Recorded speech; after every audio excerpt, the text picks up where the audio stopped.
warahmatullahi wabarakatuh. Alhamdulillah, wassalatu wassalamu ala Rasulillah Sayyidina Muhammad ibn Abdullah wa ala alihi wa sahbihi wa man wala. Amma ba'd. Alhamdulillah, segala puji bagi Allah yang telah kumpulkan kita di tempat yang suci yang mulia ini dalam keadaan sehat walafiat, dalam keadaan iman Islam. Terlebih kita dijadikan umat baginda Rasulullah sallallahu alaihi wasallam serta para sahabat, para salawat serta salam kita haturkan kepada junjungan alam Nabi besar Muhammad sallallahu alaihi wasallam beserta para sahabat, para keluarga, para pengikutnya hingga akhir zaman. Mudah-mudahan kita selaku umatnya nanti dapat syafaat uzma dari beliau. Amin ya rabbal alamin. Kita lanjutkan lagi tentang masalah pentingnya dalam setiap mukmin itu menjaga hatinya. Qala radhiyallahu ta'ala anhu, "Famin afhajiha al-kibru war-riya'u wal-hasad. Fal-kibru yadullu min sahibihi ala ghayatil hamagah wa nihayatil juhalah wal ghabawah. Wa kaifa yaliqu al-takabbur mimman ya'lamu annahu makhluqun min nutfatin madiratin wa 'ala al-qurbi yasiru jifatan kadhira. Wa in kana indahu shay'un min al-fada'il wal mahasin fadhalika min fadlillah wa sun'ihi. Laisa lahu fihi qudratun wala fi tahsinihi haulun wala quwwatun aw la yakhsha idza takabbara ala ibadillah bima ataahu Allah min fadlihi ay yaslubahu ma ataahu bi su'i adabihi wa munazatihi rabbih fi wasfihi li'anna al-kibra min sifatillah al-jabbaril mutakabbir. Wa amma ar-riya' fa yadullu ala khuluwi qalbil mura'i min 'azamatillah wa ijlalihi li'annahu yatasanna'u wa tazayyanu lil makhluqin wa la yaqna bi ilmi Allah rabbil alamin. Wa man amila as-salihat wa ahabba an ya'rifahu an-nas bidzalika liyu'azzimuhu wa yastani'u ilayhi al-ma'ruf fa huwa mura'in jahil raghibun fid dunya. Li'anna az-zahid man law aqbala an-nas alayhi bi ta'dhim wa yabdil al-amwal wa kana yuridu an dhalik wa yakrahuhu. Wa hadha yatlubu ad-dunya bi amal al-akhirah fa mimman ajhalu minhu. Wa idza lam yaqdir ala zuhdi fi dunya fa yanbaghi lahu an yatluba ad-dunya min al-maliki laha wa huwa Allah fa inna qulubal khalaiq bi yadihi yuqbilu biha ala man aqbal alayhi wa yusakhiraha lahu fi ma yasha. Nah, jadi kemarin kita sudah membahas tentang hendaknya bagi kita untuk menjaga hati lebih daripada kita menjaga badan. Ya, karena tempatnya ma'rifatnya Allah, tempatnya pandangan Allah kepada makhluknya itu lewat hati, bukan lewat fisik, ya, bukan lewat anggota badan, bukan. Ya, walaupun kita disuruh untuk hendaknya kita itu menjaga anggota badan dari segala maksiat, terlebih kita lebih dianjurkan, kita lebih ditekankan untuk menjaga penyakit hati, maksiat hati, ya, pelanggaran dosa-dosa yang bersangkutan kepada hati kita. Yang terbesar, yang terburuk, banyak penyakit hati itu banyak. Enggak cuma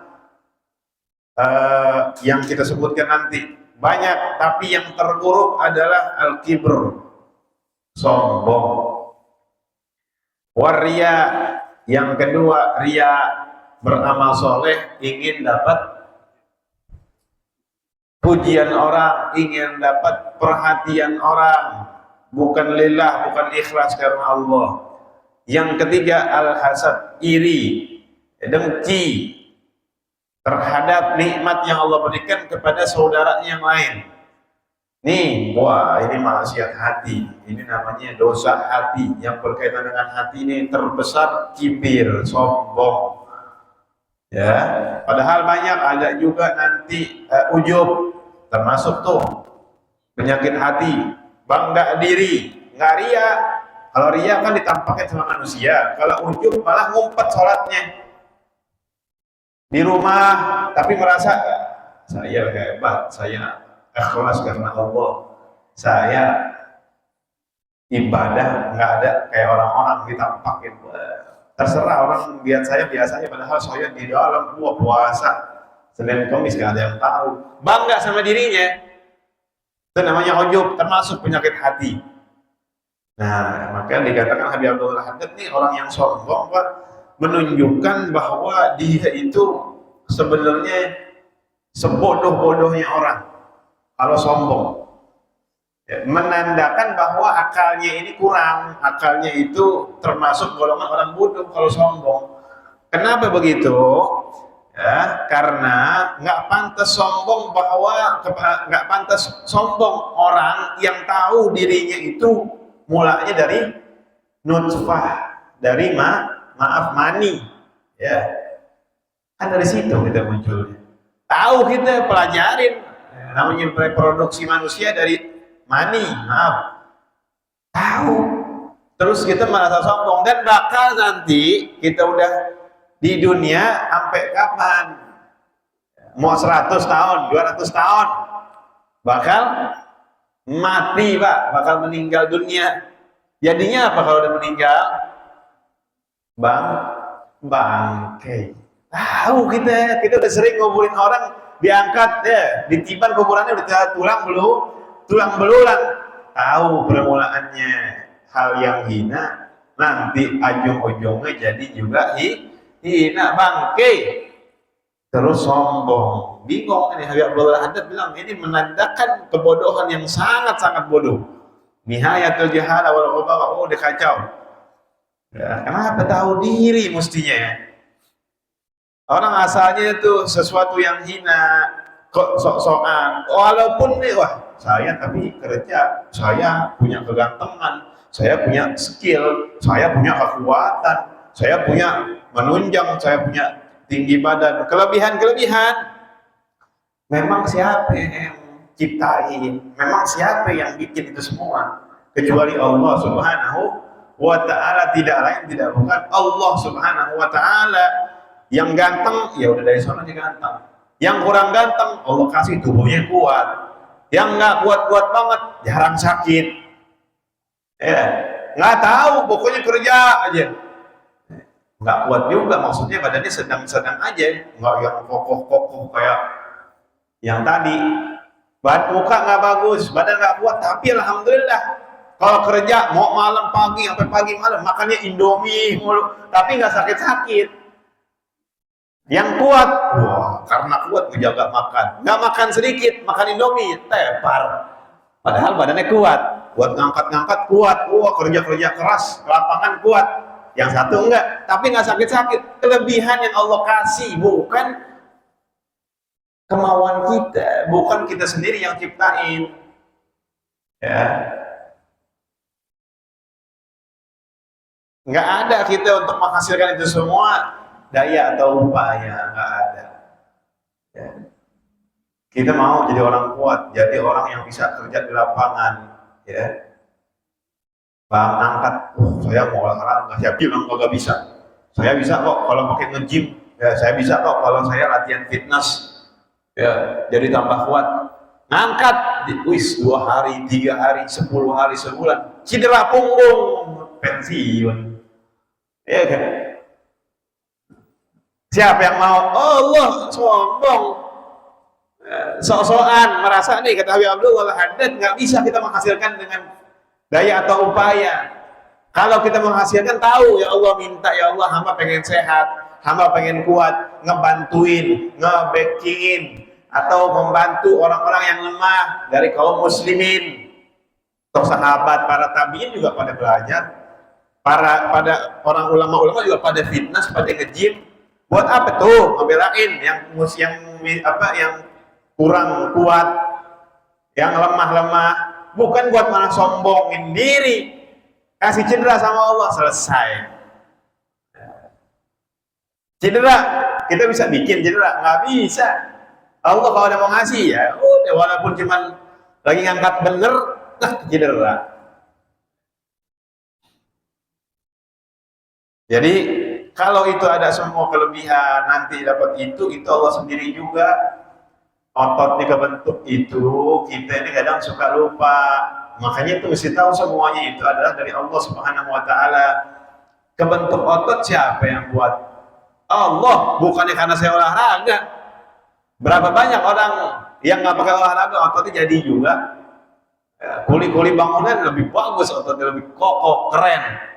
Ya, kenapa? Tinggal olahraga aja, ya, tinggal aja hidup sehat, angkat aja segala macam. Jadi kok kalian jadi juga. Kalau yang nggak jadi ya tetap aja buncit juga kayak kita.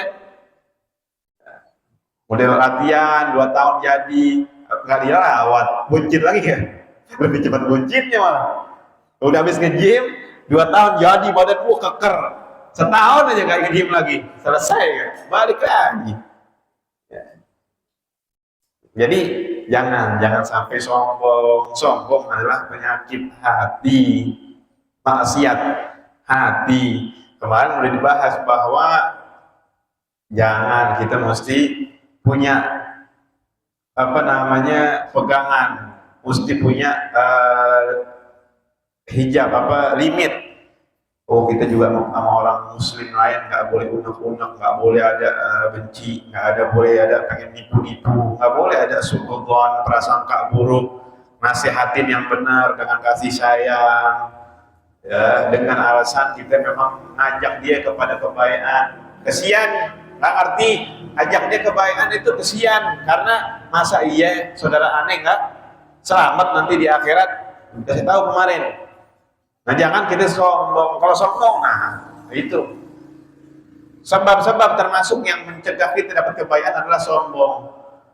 Dulu orang-orang Quraisy, kafir-kafir Quraisy itu percaya sama Nabi Muhammad SAW.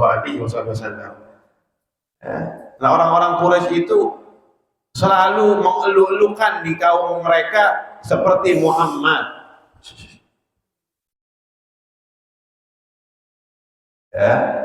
Menyatakan bahwa kemuliaan ada di Muhammad. Ketika Nabi Muhammad belum diangkat Nabi Muhammad jadi nabi, jadi seorang rasul. Ada pernah satu kisah, kaum Quraisy berdebat tentang ini Hajar Aswad mau dipindahin, gimana kisahnya? Ya, pada berebut, oh yang paling pantas kaum saya. Merasa ada yang mau supaya saya yang pindahin Hajar Aswad mulia.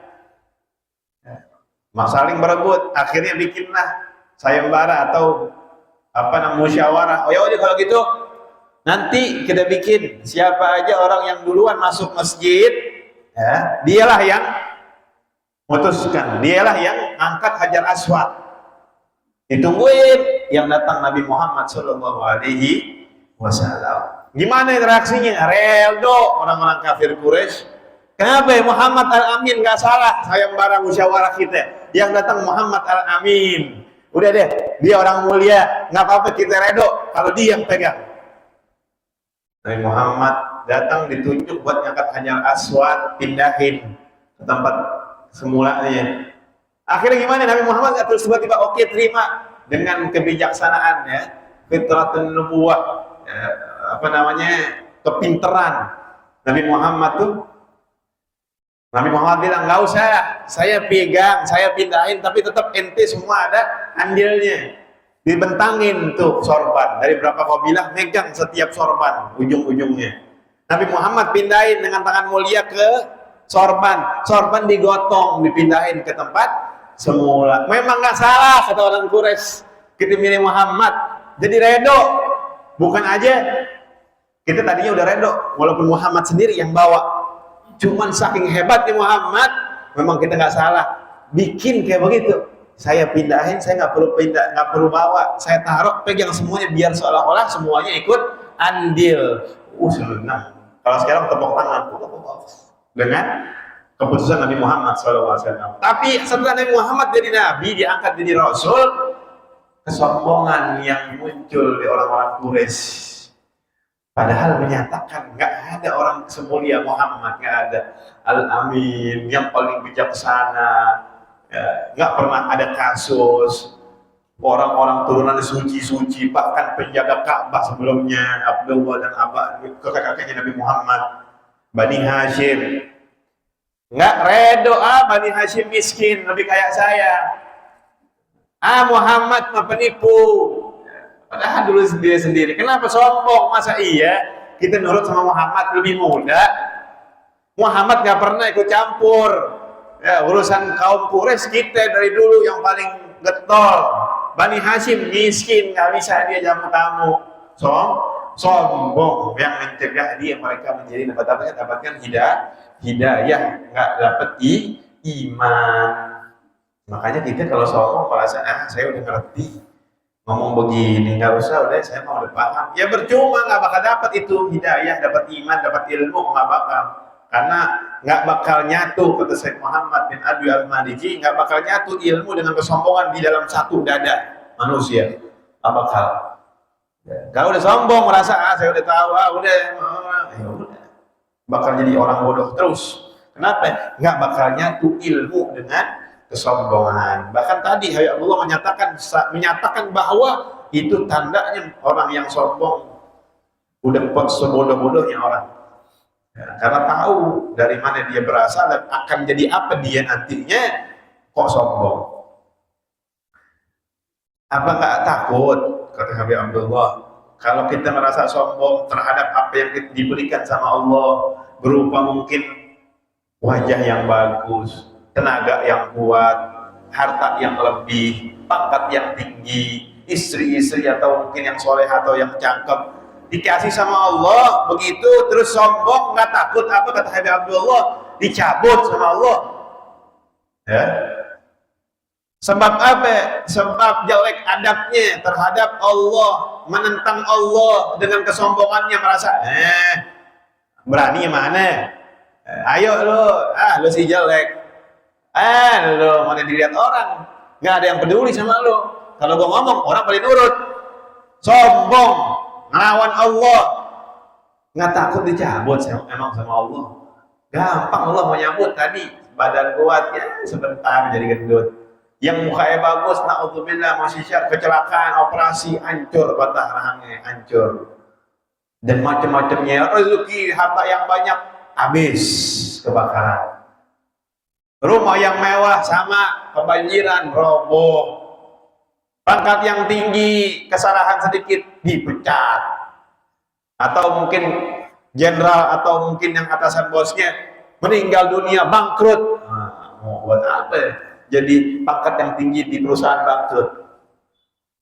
Nggak takut memang kalau sombong nanti Allah cabut. Kenapa ancamannya dicabut, nantang Allah? Karena sifat sombong itu termasuk sifatnya Allah Subhanahu wa Ta'ala. Yang layak sombong Allah Subhanahu wa Ta'ala. Allah Jalla Jalaluhu yang boleh, pantas, dan memang sifatnya Allah sombong. Siapa yang berani sama Anda? Ayo. Jangan, siapa yang berani maksiat tentang aku.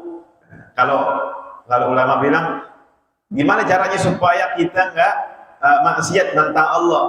Ingat, kalau kita nggak mau menentang Allah, setiap mau maksiat mikir, kata ulama, jangan tinggal di bumiku. Kita nih yang muslim, di mana lagi? Di mana lagi? Di Mars? Nggak ada di Mars sama Elon Musk sana. Nggak ada. Jangan tinggal di bumiku, ya Allah. Jangan nerima rezeki dariku. Siapa? Kita seorang muslim nggak bisa. Kita tahu Allah Tuhan kita, bumi, semua alam semesta ini adalah ciptaannya Allah. Tinggal di mana kita? Sehingga kalau kita ingat kayak gitu, nggak berani tentang Allah, selalu taat kepada Allah Subhanahu wa Ta'ala. Terlebih nggak berani kita pakai ridhanya Allah, pakai pakaiannya Allah, pakai sifatnya Allah, yaitu sombong. Nggak berani. Udah aneh orang biasa, Allah kasih kelebihan sama aneh, ya udah disampaikan aja. Ada yang lebih mulia dari aneh, cuman Allah ngasih ke aneh. Ada yang lebih rajin sholatnya, ada yang lebih taat sama Allah. Seganteng-gantengnya aneh, ada yang lebih ganteng. Aneh mungkin kalau ganteng, tapi mungkin ngebosenin. Gitu terus mikirnya. Ini Allah semua, kalaupun nggak ada kekurangan, aneh paling ganteng, ya udah itu dari Allah. Aneh takut nih dengan nikmat begini, aneh jadi kufur nikmat. Ya, kenapa? Tergoda akhirnya dengan godaan-godaan syahwat duniawi. Enggak, kalau kita sombong, hancur kita jerumus. Tapi kalau kita yang merasa terus nggak sombong, ini adalah pemberian dari Allah, nggak mungkin kita sombong. Ya, tuh hati-hati terhadap maksiat hati berupa sombong. Jauhin itu lebih daripada kita menjauhi dosa-dosa tubuh. Walaupun jangan terus Jadi nggak apa-apa, yang penting hati saya bagus. Ntar jadi salah begitu. Hati saya, yang penting hati saya nggak sombong, nggak riya, nggak dengki, nggak ujub. Ya, nggak apa-apa, udah nanti dulu sholat. Ya, wah ngaco tuh. Jangan. Ya, tetap dari kemarin dikasih tahu ya, menjaga diri dari melakukan dosa itu lebih daripada menjaga tubuh dari masukkan racun. Wah, kita disemprot baygon aja tutup takut. Orang yang flu batuk sampai kita tutup takut. Kenapa? Saya nggak mau sakit. Ini lebih ngejaganya kalau kita dosa, melakukan dosa lebih tuh. Berarti kalau ada orang berdosa, jauhin deh, takut dah nih ikut jadi gibah. Wah, tempat ini nih, masya Allah, banyak hal-hal yang nggak benar, jauhin deh. Ngeri saya. Wah, ini begini, dijauhin tuh lebih daripada kita menjaga diri dari virus, daripada penyakit tubuh. Makanya nih, sombong jauhin. Yang kedua, riya. Nah, yang riya itu kata Habib Abdul Haddad menunjukkan bahwa hatinya itu kosong dari Allah Subhanahu wa taala. Belas sama sekali udah nggak ada Allah dalam hatinya. Ya. Nggak ada Allah sama sekali di hatinya. Kenapa? Karena orang yang riya, yang pengen dilihat orang, ya, itu melakukan sesuatu amal soleh karena orang. Karena dalam hatinya ada bos nih, ada calon mertua nih, ada saudara nih, ada orang tua nih. Nggak ada orang tua, nggak ada urusan deh, main aja di kamar. Ada orang tua, pura-pura gelar sejadah, sholat. Oh, karena ada orang tua. Ria, berarti sama sekali kalau nggak ada orang-orang, hidup sendirian, ya hilang, udah nggak kenal Allah udah. Na'udzubillah, bisa iman hilang. Kata Nabi Muhammad, bahkan dia itu syirik kecil. Syirik kecil. Kenapa? Karena nggak ada Allah dalam hatinya. Adanya orang yang ditujuin sama dia dalam dia berbuat ibadah amal soleh. Nggak cukup dia dengan ilmunya Allah, Tuhan semesta alam. Ya, ada lagi yang lebih parah, Pak. Ria, kita beramal soleh karena makhluk. Ada lagi kita nyari redha manusia, bikin murkanya Allah Subhanahu wa taala. Gimana tuh? Oh, kita mau berbakti sama orang tua. Ya. Bakti orang tua wajib nggak? Wajib. Ya. Tapi kita nyarinya dengan hal yang haram. Tuh. Nggak enak sama orang tua, enak sama Allah. Kita seorang istri ini, ibu-ibu lagi head, laki minta jatah bapak-bapak, kan lagi head, kan haram hubungan badan kalau lagi head, nggak enak sama suami, haram. Kok enak sama Allah? Ini lebih dari ria nih. Kita banyak begitu tuh, nyari ridhonya manusia. Aduh, ada sama bos, nggak apa-apa deh jalan, nggak sholat waktu nggak ada, nggak apa-apa deh, ya depan bos seolah-olah rajin. Tapi enak kok sama Allah, ninggalin sholat enak-enak aja. Ini lebih dari ria. Nggak ada bedanya, sama aja sebenarnya. Buruk-buruk juga. Tapi lebih parah. Kenapa? Udah nggak ada surah, nggak ada wala surah, wala dalam hati. Batin nama lahir batinnya udah nggak ada. Kalau ria, ya masih ada. Lahirnya kelihatan sholat. Kalau orang begini makan lahirnya nggak kelihatan. Yang penting manusia ridho sama saya. Nyari ridhonya manusia sama Allah, nggak peduli, nggak enak apa-apa. Hancur begini urusan. Ya, jangan sampai begitu. Oh, nggak enak sama manusia, tapi nggak apa-apa sama Allah. Cari ridhonya Allah, nanti ridhonya manusia ikut. Kalau mau cari ridhonya manusia yang nggak kena murkanya Allah Subhanahu wa taala, kita ini kadang suka lupa, nggak enak sama orang.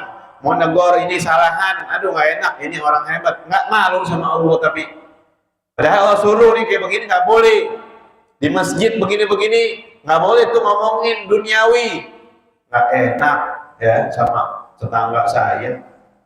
Tapi enak sama Allah, rumahnya dijadiin tempat buat pembahasan duniawi.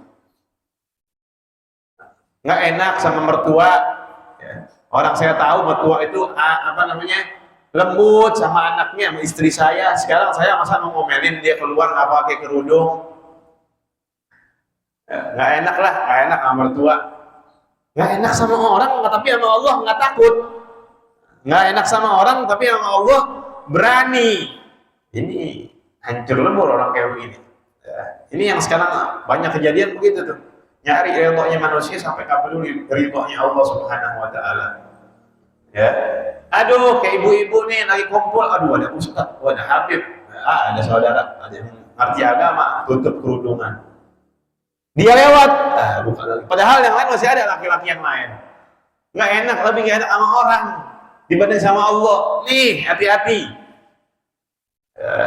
Masuk nih riya begini, waduh bahaya. Jangan tinggalin yang begitu, itu penyakit hati, dosa yang besar. Kita ingin iman terus ada, itu menyatakan iman kita berarti tipis, makin tergerus. Kenapa? Yang penting manusia, nggak enak negor, tapi lupa sama Allah Subhanahu Wa Taala. Orang yang ria itu beramal soleh, ya, untuk apa? Untuk supaya manusia tahu, supaya manusia menghormatin dia, supaya manusia nanti jadi baik sama dia. Kenapa? Kelihatan soleh dia sih. Oh dia sih Pak Anto, ya, misalkan. Orang baik, oh Pak Firman, Masya Allah, sering sedekah. Ya saya tahu deh, nggak mungkin deh. Ya, memang kita lihat begitu baik, dan mereka niatnya begitu, ya udah, terserah kata Allah. Minta tuh nanti pahalanya sama dia. Ya. Tuh orang yang riya niatnya itu buat orang jadi buat baik sama dia, jadi hormatin dia, enak pengen dilihat kalau dia punya amal soleh, kebaikan-kebaikan. Padahal kita dituntut buat zuhud sama Nabi Muhammad. Apa itu zuhud? Zuhud itu meninggalkan dunia, cukup gona'ah.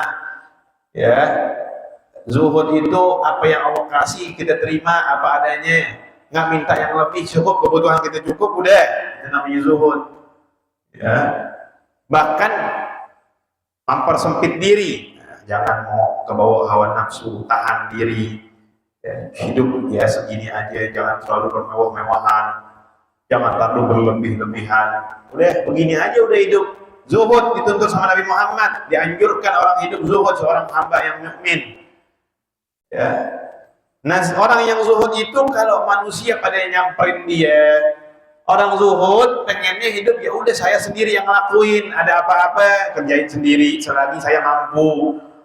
Nggak pengen tuh malah manusia pada nyamperin dia, pada hormatin, waduh pada menyanjung-nyanjung. Orang yang zuhud, sifat zuhud nggak pengen kayak begitu, bahkan nggak demen. Saya siapa? Saya itu dari Allah semua, saya dikasih sehat, bisa berangkat masjid, saya cuma mau bersyukur. Nabi Muhammad Pak, Nabi Muhammad aja cuma begitu ngomong, tanya ya Rasulullah, kata Sayyidah Aisyah, engkau sudah diampuni dosanya dari yang terdahulu sampai nanti yang akan datang, masih juga sholat sampai kakinya bengkak. Nabi Muhammad cuma bilang apa? Ini cuma mau dihitung jadi hamba Allah yang bersyukur. Bayangin ke Nabi Muhammad, ya, seorang Rasul, seorang Nabi, pengen dianggap jadi orang syukur. Padahal nggak perlu jadi syukur, kan diangkat jadi Nabi, bahkan jadi Anbiya wal Mursalin golongannya. Pengen lagi nggak cukup, pengen lagi jadi dianggap sama Allah jadi orang bersyukur. Ya, nggak terus Rasulullah sombong, nggak terus Rasulullah jadi gimana-gimana, nggak, pengen jadi dicap jadi orang yang bersyukur. Jadi kita kalau maunya cuma gara-gara yang lain, aduh bahaya. Karena manusia ria. Alhamdulillah min dzalik. Nabi Muhammad aja udah hebat begitu, diampuni dosa-dosanya. Mau kayak begini nih sekarang ngelakuin sampai kaki bengkak sholat malam itu buat dicap jadi orang bersyukur. Takut kalau nggak bersyukur, ini nikmat yang dikasih sama Allah berat ke Nabi Muhammad. Jadi Nabi, jadi Rasul, teladan yang baik, muka cakep, keturunan yang bersih, ya, punya sifat hebat, nggak ngakuin begitu. Wah, ini pengen supaya enggak cuma supaya bersyukur. La in syakartum la azidannakum. Jadi nggak pengen yang lain, nggak pengen sesuatu yang lain, tapi pengen dianggap jadi orang yang bersyukur. Nah tadi kalau orang-orang pada jadi malah ke dia semua, lalai sama Allah Subhanahu wa Ta'ala, terlena dari dalam sanjungan manusia-manusia, akhirnya apa? Tadi apa namanya, hawa nafsunya terpacu, terpancing buat nyari dunia. Mumpung saya pada orang ini, tolong dong. Padahal bisa. Mana rasa syukur ente? Dikasih kesehatan sama Allah bisa bergerak sendiri. Ya. Makanya tadi orang zuhud merasa bersyukur. Saya ke masjid itu bukan karena saya mau apa-apa, saya bersyukur kasih sehat sama Allah, berangkat ke masjid. Saya dikasih sama Allah pendengaran, saya dengerin simak orang ngaji, ngajar. Saya dikasih kesempatan, dosa duit banyak, saya sedekah buat bersyukur. Bukannya jadi malah sombong, dipuji manusia, enggak, jangan puji saya. Saya cuma pengen jadi orang bersyukur. Saya ntar dicabut rezeki saya nggak bisa lagi. Mumpung saya sekarang lagi ada, saya sedekah. Saya sekarang masih muda, masih seger, masih usia prima. Nanti ada waktunya saya nggak bisa ke masjid yang 5 waktu. Mumpung saya ada waktu 5 waktu saya di masjid, nggak bisa 3 waktu di sholat jahar, subuh, maghrib, isya. Kenapa? Mumpung saya gini, nanti ada waktu saat ini saya nggak bisa begini. Saya pengen tetap digolongkan orang-orang yang bersyukur. Semua itu pemberian dari Allah, bukan saya. Nggak pengen jadi orang-orang pada menghormatin. Wah, jadi semuanya berbuat baik seperti enggak. Kenapa? Tahu kadratnya, hakikatnya tahu. Itu semua pemberian dari Allah murni. Saya di sini fokusnya ya buat illa liya'budun, dengan menyatakan kita bersyukur terhadap nikmat yang Allah berikan, dan semua amal kita khusus hanya untuk Allah Subhanahu wa Ta'ala, bukan buat manusia. Tuh sifat orang zuhud. Wa hadza yatlubud dunya bi amal akhirah. Nah ini orang zuhud nggak pengen sebab dia beramal soleh jadi dunia. Saya pengen nanti balasannya di akhirat aja. Saya berbuat baik-baik begini nih buat di akhirat, simpenan buat di akhirat. Ya. Saya nggak pengen dibalasnya di dunia, ya Allah. Saya takut nih orang pada baik sama saya itu balasan saya berbuat baik. Nggak mau orang zuhud. Orang-orang zuhud yang tahu hakikat nggak mau. Biarin saya hidup begini, ntar susah, ntar sakit, ntar dihina orang. Yang penting saya punya bekal persiapan saya nanti selamat di akhirat. Ya. Kita masa mau miskin di dunia, miskin di akhirat? Kita maunya kaya dunia, kaya akhirat. Tapi banyak orang yang kaya dunia di akhirat miskin. Kenapa? Jangan-jangan kekayaan yang di dunia dia minta-minta itu sama Allah ataupun dengan kerjaannya dia, yaitu balasan amal dia. Oh, engkau mau sekarang di dunia, kata Allah, ya udah kasih kekayaan, kasih pemberian, kasih perempuan, istri yang soleha, kasih anak-anak yang baik. Ya udah nanti di akhirat sedikit dapatnya. Ada yang kaya Allah, apa engkau yang kasih saya terima. Yang penting saya pengen tabungan nanti di akhirat kaya. Orang yang pintar begitu mikirnya. Apalagi kita udah miskin di dunia, nggak mungkin nggak dapat itu harta-harta kekayaan. Orang-orang soleh nggak peduli saya miskin di dunia, yang miskin nggak sampai miskin di akhirat. Dengan apa? Tadi kumpulin tuh kayak begitu. Berbuat baik. Ya. Jangan kita nyari dunia dengan amal akhirat. Jangan. Orang zuhud nggak kayak begitu. Saya pengen kumpulin nanti di akhirat, takut. Karena pernah ada kisah sahabat Nabi Muhammad SAW, namanya Abdurrahman bin Auf. Kalau nggak salah, Abdurrahman bin Auf lagi puasa diundang makan sama orang-orang. Sambil makan Pak, nyantai. Kalau dengerin cerita sambil makan, ayo cobain. Abdurrahman bin Auf lagi puasa diundang. Sunnahnya Nabi Muhammad kalau puasa sunnah diundang makan, ya dibatalin aja supaya jangan sampai hatinya orang yang undang itu merasa apa ya, jadi nggak enak. Iya bahasanya matahin hati lah. Sediain nggak dimakan, gitu kan? Sahabat Nabi soalnya. Akhirnya Abdurrahman bin Auf dikasih makan lagi puasa. Hasilnya orang tahu nih syariat Muhammad, ya makan aja. Sebelum makan tapi nangis. Kata yang undang nanya, ya ashaban Nabi, ya sahiban Nabi. Ya, wahai sahabat Nabi, apa yang bikin kau nangis? Nabi puasa. Oh, karena puasa jadi batal. Maafin aneh kan tuan rumah, kata Nabi Muhammad buat menghormatin tamu, dan bukan engkau tahu bahwa kalau Nabi Muhammad bilang kita bertamu wajib kita batalkan dianjurkan membatalkan puasa kalau sunnah. Bukan itu yang aku nangisi, kata Abdurrahman bin Auf. Aku nangis takutnya ini pahala saya puasa dibayarnya dengan ini, dihormatin sama kamu, diundang, disuguhin makan dengan hebatnya, dibekelin. Saya takut nih bayaran saya puasa, saya nggak dapat jatah di akhirat. Tuh, paham Pak? Paham? Takut amal solehnya itu dibayar di akhirat, sahabat Nabi. Ya. Kalau kita diberikan sama Allah nikmat duit harta itu, makanya doa, ya Allah jangan kurangin bagian hamba nanti di akhirat. Makanya doa gimana? Rabbana atina fid dunya hasanah wa fil akhirati hasanah. Minta ya Allah, jangan naon-naon minta juga miskin di dunia nanti kaya di akhirat. Enggak, mintanya kaya di dunia, kaya di akhirat. Rabbana atina fid dunya hasanah wa fil akhirati hasanah wa qina adzabannar. Tuh, mintanya begitu. Takut kalau dikasih kemuliaan. Enggak, orang ria emang pengen dihormatin. Ya berarti apa? Nanti jatahnya di akhirat enggak ada sama sekali. Bahkan tuh kata Abdullah, kata Allah nanti pas dia minta jatah, ya Allah dulu hamba begini-begini, kamu ria, ya, kamu jihad fisabilillah karena supaya dibilang mau jadi pahlawan, jadi syuhada, minta sama yang kamu mau nanti tuh. Siapa orang-orang belum tentu selamat, amalnya mungkin lebih dikit, ya, minta sama dia. Kamu ngimamin supaya qiraah Quran, supaya dibilang jadi imam, jadi qurra, pembaca Al-Quran, hafizul Quran, pengen dapat manusia, minta sama dia, jangan minta sama aku, kata Allah. Na'udzubillah min dzalik. Miskin. Orang-orang yang ria, orang-orang yang tidak beramal karena Allah Subhanahu wa taala, dan orang-orang yang gak awas, tahu hakikat. Oh, saya beramal pengen bekal di akhirat, dibayar sekarang, takut ya Allah ini bayaran sekarang, ya Allah nggak apa-apa kalau engkau bayar, tapi Rabbana atina fid dunya hasanah wa fil akhirati hasanah. Yang terakhir, hasad dengki ini adalah penentangan terhadap Allah secara nyata, Pak.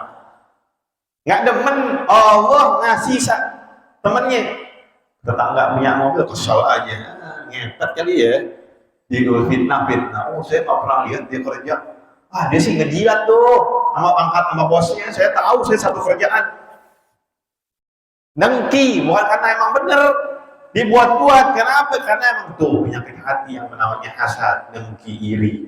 Ini benar-benar penantangan kepada Allah Subhanahu wa taala. Allah mau ngasih itu siapa aja, yang kuat dikasih kuat, yang ganteng ngasih ganteng, nggak demen siram yang mukanya ganteng, yang kuat dijatuhin, dibikin cedera, macam-macam, nggak demen sama nikmat yang Allah berikan kepada hamba yang lainnya. Oh, ini menentang langsung rajanya dunia, rajanya para raja, Allah Subhanahu wa taala. Ya, ini bahaya. Ya. Fi mulkihi bayyinatun anna subhanahu wa ta'ala amala ba'di ibadihi bi nikmatin fasyaka. Kalau Allah udah pengen ngasih itu, pengen kasih, mau yang ahli dosa ataupun yang ahli taat.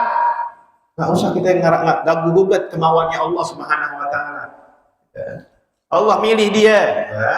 Jadi jangan sampai kita mau tentang sama Allah, menentang Allah. Kenapa? Nggak demen dia dapat. Ya. Allah yang mau kita nentang. Ya. Raja ngasih sesuatu, nggak, parah.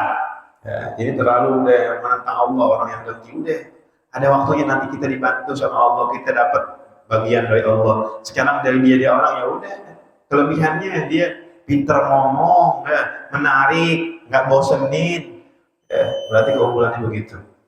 Jangan sampai kita suul adab sama Allah Subhanahu wa taala karena kemauan kita pengen dia unggul, bakal dapat binasa dari Allah Subhanahu wa taala. Ya. Hasad kadang terjadi, kata Habib Abdullah, dari segi harta dan jabatan. Itu sih masih kecil, ya. Ya. Maksudnya hina, ente dengki terhadap orang yang dicoba sama Allah. Dapat harta, dapat jabatan itu cobaan dari Allah. Ente dapat cobaan, celaka Pak, misalkan umpamanya nih, kalau celaka kan kita tahu, kecelakaan motor. Kita pengen dong, kok dia dapat kecelakaan sih? Nggak masuk akal kan? Kok dia penyakitan terus sih? Kok dia miskin aja, kenapa saya enggak? Nggak mungkin dong. Padahal orang yang mendapat jabatan, orang dapat harta itu cobaan dari Allah. Kok kita jadi pengen dapat cobaan? Ya. Padahal mestinya kalau kita nggak dapat kecelakaan, nggak dapat penyakit, nggak dapat bala bencana, berupa kekurangan-kekurangan yang lain, alhamdulillah, syukur ya Allah, Engkau selamatkan hamba ya Allah. Banjir kita rumah selamat. Ini nggak dikasih duit orang-orang yang kasih harta jabatan yang hebat, yang lain kita pengen. Padahal hakikatnya saya tahu Habib Abdullah Haddad itu semua cobaan dari Allah. Bisa pegang amanah apa enggak? Dapat duit kemana duitnya? Dapat duit dari mana asalnya? Dikemanain nantinya? Jabatan digunakan buat apa? Itu amanah, itu ada cobaan dari Allah. Pengen coba liyabluwakum ayyukum ahsanu amala, semuanya itu. Kita pengen ikut kena banjir. Aneh ya? Aneh kalau tahu. Tuh hasad. Ya. Tapi juga kadang terhadap umur akhirat berupa ilmu ataupun kebaikan. Ya, wallahu a'lam bishawab. Kita lanjutkan nanti di pertemuan selanjutnya. Insyaallah kita di bulan Rajab ini mendapatkan keberkahan, di bulan Sya'ban mendapat keberkahan, sampai di bulan Ramadan mudah-mudahan kita mendapat sehat wal afiat, sehingga kita digolongkan oleh Allah menjadi mendapatkan kenikmatan berupa rahmat, maghfirah, ampunan, dan juga terbebas dari api nerakanya Allah Subhanahu wa taala. Allahumma hadza du'a min al-ijabah wa hadza judu wa al-katufan wa sallallahu alaihi Muhammadin wa alihi wasallam walhamdulillahi rabbil alamin. Assalamualaikum warahmatullahi wabarakatuh. A'udzu billahi minasyaitonir rajim. Bismillahirrahmanirrahim. Alhamdulillahi rabbil alamin arrahmanir rahim maliki yaumiddin. Iyyaka na'budu wa iyyaka nasta'in ihdinas siratal mustaqim siratal ladzina an'amta 'alaihim ghairil maghdubi 'alaihim waladdallin. Amin. Mudah-mudahan ada tadi kasih tahu, ada yang ngasih hamba Allah, kita doakan biar tambah rezekinya, tambah kesehatannya, tambah makmur, diangkat segala macam cobaan, musibah, problemnya dituntaskan sama Allah Subhanahu wa taala, dikasih jalan keluar, diberikan kelapangan dada dari segala macam kegalauan hatinya, dan mudah-mudahan mendapat ridha dari Allah Subhanahu wa taala. Hadhihi yaumatun sallallahu alaihi wa Nabi Muhammad sallallahu alaihi wasallam. Al-Fatihah. A'udzu billahi minasyaitonir rajim. Bismillahirrahmanirrahim. Alhamdulillahirabbil alamin arrahmanir rahim maliki yaumiddin. Iyyaka na'budu wa iyyaka nasta'in ihdinas siratal mustaqim siratal ladzina an'amta 'alaihim ghairil maghdubi 'alaihim waladdallin. Amin. Assalamualaikum warahmatullahi wabarakatuh. Waktu bangkit jiwaku